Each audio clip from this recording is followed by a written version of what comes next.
إن الحمد لله نحمده ونستعينه ونستغفره ونعوذ بالله من شرور أنفسنا ومن سيئات أعمالنا من يهده الله فلا مضل له ومن يضلل فلا هادي له وأشهد أن لا إله إلا الله وحده لا شريك له وأشهد أن محمدا عبده ورسوله اللهم أرنا الحق حقا وارزقنا اتباعه وأرنا الباطل باطلا وارزقنا اجتنابه. طيب، كما ذكر الأخ سليم حفظه الله بما يتعلق بهذه الجمعية ألا وهي توعية الناس أو تعلم دين الله عز وجل وإلى غير ذلك مما يحتاج المسلم في هذه الدنيا لاستعداده للرحيل ليوم الحساب والجزاء والعطاء. فلا شك أن هذه الجمعية هي نقطة من نقط الماء في البحر، هي كذلك تحاول على حسب ما لها من جهد وطاقة لتشارك في هذه القافلة ألا وهي قافلة الدعوة إلى الله عز وجل. Alors, pour entamer sur la discussion que le frère Salim a parlé, comme quoi cette association, vous voyez bien, c'est médiocre, c'est petit, mais c'est une goutte d'eau dans cet océan. Il a compris, pas comme tout à fait on peut le comprendre, il a envie. Ce n'est pas une question d'envie, d'avoir un centre ou d'appeler les gens vers Allah Azza wa Jal.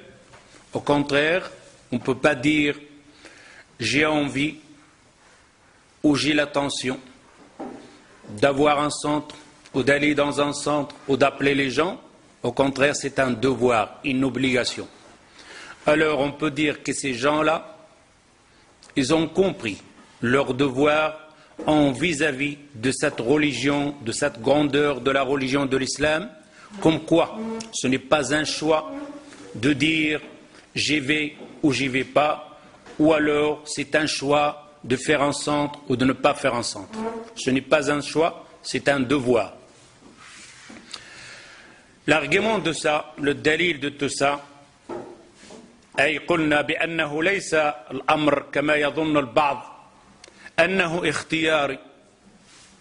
جاءت الفكرة لنهيئ جمعية أو جاءت فكرة لنساند أو شيء من هذا. هي في الحقيقة واجب.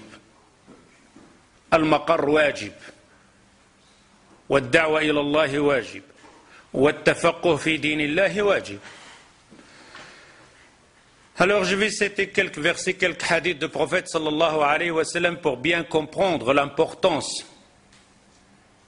donc d'un centre ou des frères et des sœurs qu'ils ont compris, qu'ils ont un devoir d'apprendre, une obligation, de pratiquer ce qu'ils ont appris et de transmettre ce qu'ils ont appris. Allah Azza wa Jalla dit dans le verset قل هذه سبيلي أدعو إلى الله على بصيرة أنا ومن اتبعني. Quand on entend ce verset, et certainement vous l'avez entendu plusieurs fois dans les mosquées, etc., dans les doros et tout ça, mais il faut se donner le temps de bien imiter sur ce verset-là. Qu'est-ce qu'il veut dire? Pourquoi Allah Azza wa Jal nous interpelle avec ce verset-là?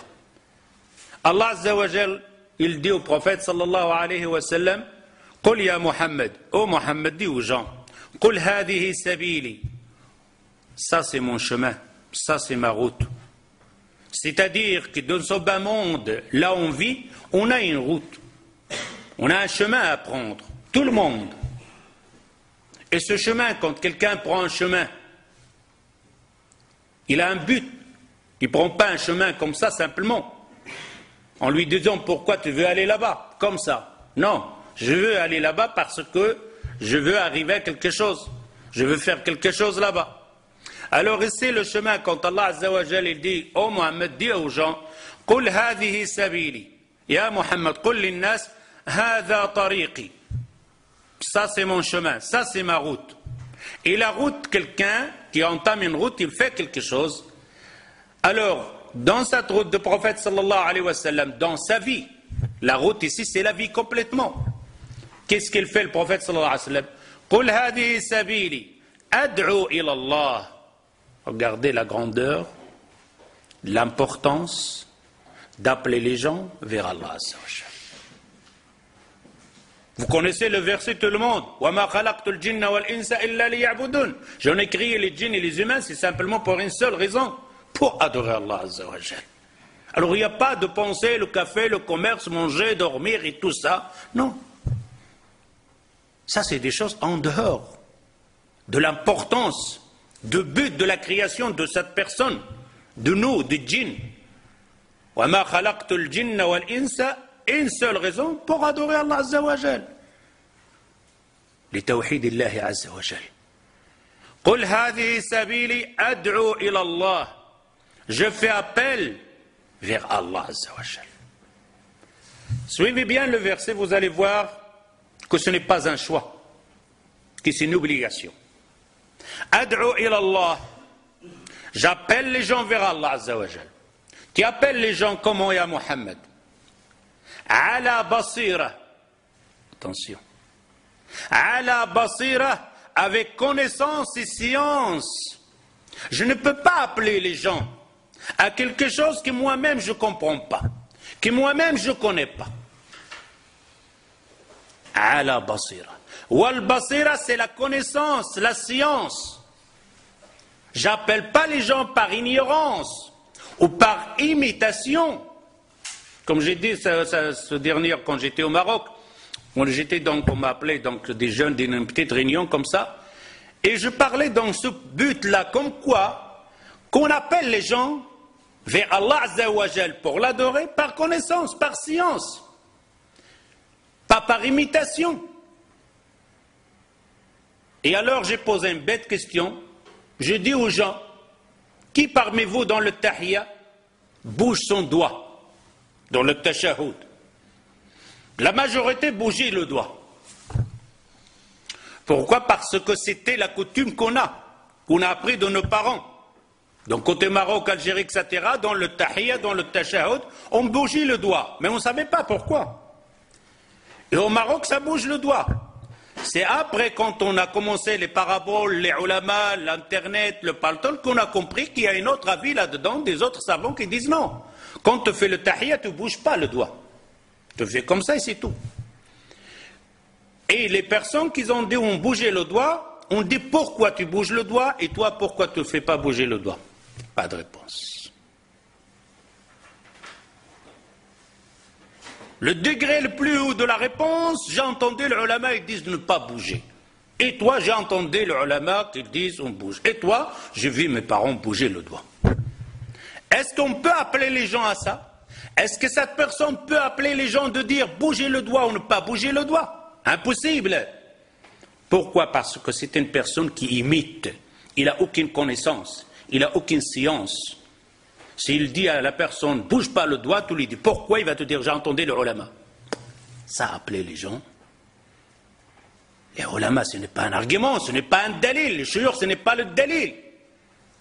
T'appelles les gens avec l'argument et le dalil, la science, c'est le kitab ou sunna, c'est qala Allah, qala Rasul. Pas il a dit Cheikh Abou Shayma. Il n'a rien à voir Cheikh Abou Shayma dans sa tête.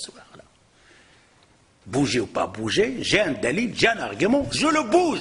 Parce que Allah Azza wa Jal m'a ordonné, parce que le prophète me l'a dit, parce que le prophète l'a fait, pas parce que le cheikh l'a dit. Revenons au verset. نرجع للآية. إذا قلنا في هذه الآية كتقول أدعو إلى الله على بصيرة أي على علم وفهم. لكن إذا حطيت السؤال كما قلت في المغرب الإنسان في التشهد كيحرك إصبعه ومنهم اللي كيحركش إصبعه. علاش؟ أغلبية الناس ما عرفش علاش. العلم اللي عنده العالي كل شيء هو كيقول لك أنا سمعت في شريط كيقول ما تحركش الأصبع خلاص. لكن عنده نص من الكتاب والسنة لا. هذا الإنسان يدعو الناس ما يقدرش يدعو الناس، ما يقولش للناس علاش كتحرك، انت ما فهمش علاش كيحرك هذاك وعلاش اخرين قال لك ما تحركش. اذا انت مقلد. Toi, tu imites simplement. Tu ne peux pas appeler les gens vers Allah Azza wa Jal. Alors Allah Azza wa Jal dit dans ce verset-là, Ad'u ila Allah ala basira, ala ilm. Maintenant, si on prend ce verset-là, est-ce que nous autres on peut appeler vers Allah Azza wa Jal? Est-ce qu'on peut faire le da'wa aux gens? La réponse, ça reste, chacun répondra à soi-même quand elle rentre chez lui. De dire, est-ce que je suis apte à appeler les gens vers Allah Azza wa Jal? Faites très attention. Si vous dites non, vous êtes dans un piège. Si vous dites oui, vous êtes dans un piège. Si vous dites oui, on vous dit votre connaissance, votre science. Si vous dites non, ce n'est pas mon affaire, c'est l'affaire des chouyours, on dit comme on te fait avec tes enfants. Le cheikh à la maison, c'est qui? C'est pas moi, chez toi. C'est toi le cheikh. C'est toi qui es en train d'éduquer ton fils. C'est toi qui es en train de dire à ton fils comment prier, comment adorer Allah Azza wa Jal. D'ailleurs, on n'a pas besoin d'aller vers ton fils, donc toi-même. Est-ce que tu pries, oui ou non? هل تصلي أم لا? Vous priez, oui ou non? Une réponse. Oui? Oui? Vous avez peur? Eh, vous priez quand même, non? Ça serait grave, hein? Alors, vous priez, oui ou non? Oui. À la basira, oui ou non? Stop. Abu Shaima, tu vas un peu plus loin là. Alors on répond à la question. Vous priez, oui ou non? Oui. Avec connaissance et science? Pas de réponse. Silence. Grave. Khatar. Alors, vous laissez la réponse. La deuxième réponse, vous n'êtes pas obligé de répondre. Laissez ça pour vous. Vous rentrez à la maison. Mais, ne l'oubliez pas cette réponse. ما تنساوش هذا السؤال. هل كتصلوا؟ نعم. على بصيرة على علم؟ S'écoute. Alors, inscris cette question. Et rentre à la maison et dire à toi-même, qu'est-ce que je dois faire pour répondre oui? Dans les deux cas. S'il me pose la question, s'il te prie, oui. À la basira, oui. Qu'est-ce que je dois faire? Le centre. Celui-là ou un autre. المهم باش يكون عندك الجواب في جوج. أنا هل تصلي؟ نعم. على بصيرة؟ نعم. Parce que tu auras un problème.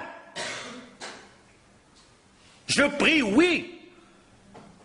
Par connaissance, je ne sais pas. Mais qu'est-ce que tu fais du culbute là ou quoi? C'est pas du djemba, ça c'est de la prière. Ah mais j'ai vu l'autre à la mosquée, il fait comme ça. Khalas, ça va pas. Le prophète, il te dit bien, Sallu kama ra'aytumuni usalli. Priez comme vous m'avez vu prier. Tu pries comment? Comme le prophète sallallahu alayhi wa sallam. Pas comme l'imam, pas comme Abu Shaima. Je prie comme le prophète. Il prie. Où je trouve ça, cette prière? Ici. S'asseoir. Chercher. À ce moment-là, tu auras cette question et tu peux répondre dans deux fois oui, oui. Et ne pas répondre qu'une fois oui. Et à la deuxième fois, je ne sais pas. Ad'u ila Allah ala basira. Reposez cette question. Tu pries oui ou non? Oui. Tu pries la prière par connaissance, par science? Tu pries la prière du prophète sallallahu alayhi wa sallam? Oui. Si tu ne dis pas oui et que tu es sûr et certain, tu as un problème dans ta prière. Attention. Bon, Peut-être le shaitan va vous dire, peut-être il vous le dit déjà maintenant. Ouais, mais ce qui compte, c'est l'attention. Il vous l'a dit déjà? Il vous le dira quand vous allez à la maison. Quand vous ne trouverez pas la réponse, il va vous aider. Et il va vous dire, non, Abou Shayma, il a raison, mais il a oublié une chose, il n'a pas dit. Le cœur, l'intention. J'ai une bonne intention.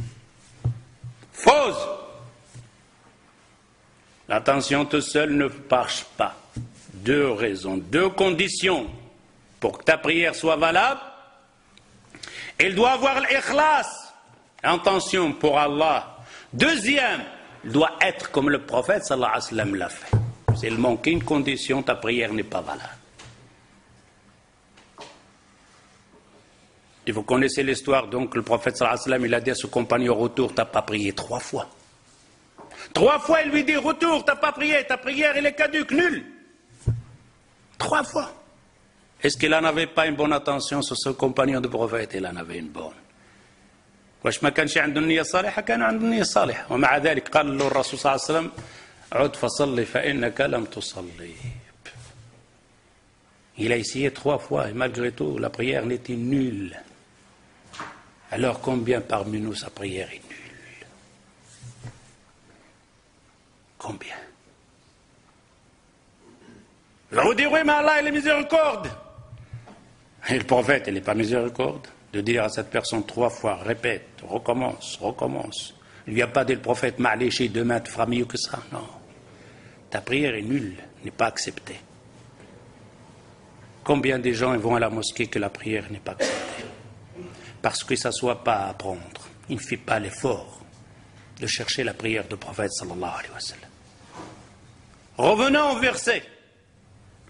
قل هذه سبيلي أدعو إلى الله على بصيرة أنا ومن اتبعني. Vous avez vu que c'est un devoir, une obligation. أدعو إلى الله على بصيرة. J'appelle les gens vers Allah Azza wa Jal. Premièrement, j'appelle les gens. Ça c'est le prophète sallallahu alayhi wa sallam. قل يا محمد, dis à Muhammad. على بصيرة. Il appelle les gens avec connaissance et science. Lui tout seul, le prophète sallallahu alayhi wa sallam, qui va faire ça? Non. Ana wa man ittaba'ani. Moi et ceux-là qui m'ont suivi. On suit le prophète sallallahu alayhi wa sallam, oui ou non? Encore une question piège. Abou Shayma, on aurait mieux fait de ne pas venir aujourd'hui. Alors, on suit le prophète sallallahu alayhi wa sallam, oui ou non?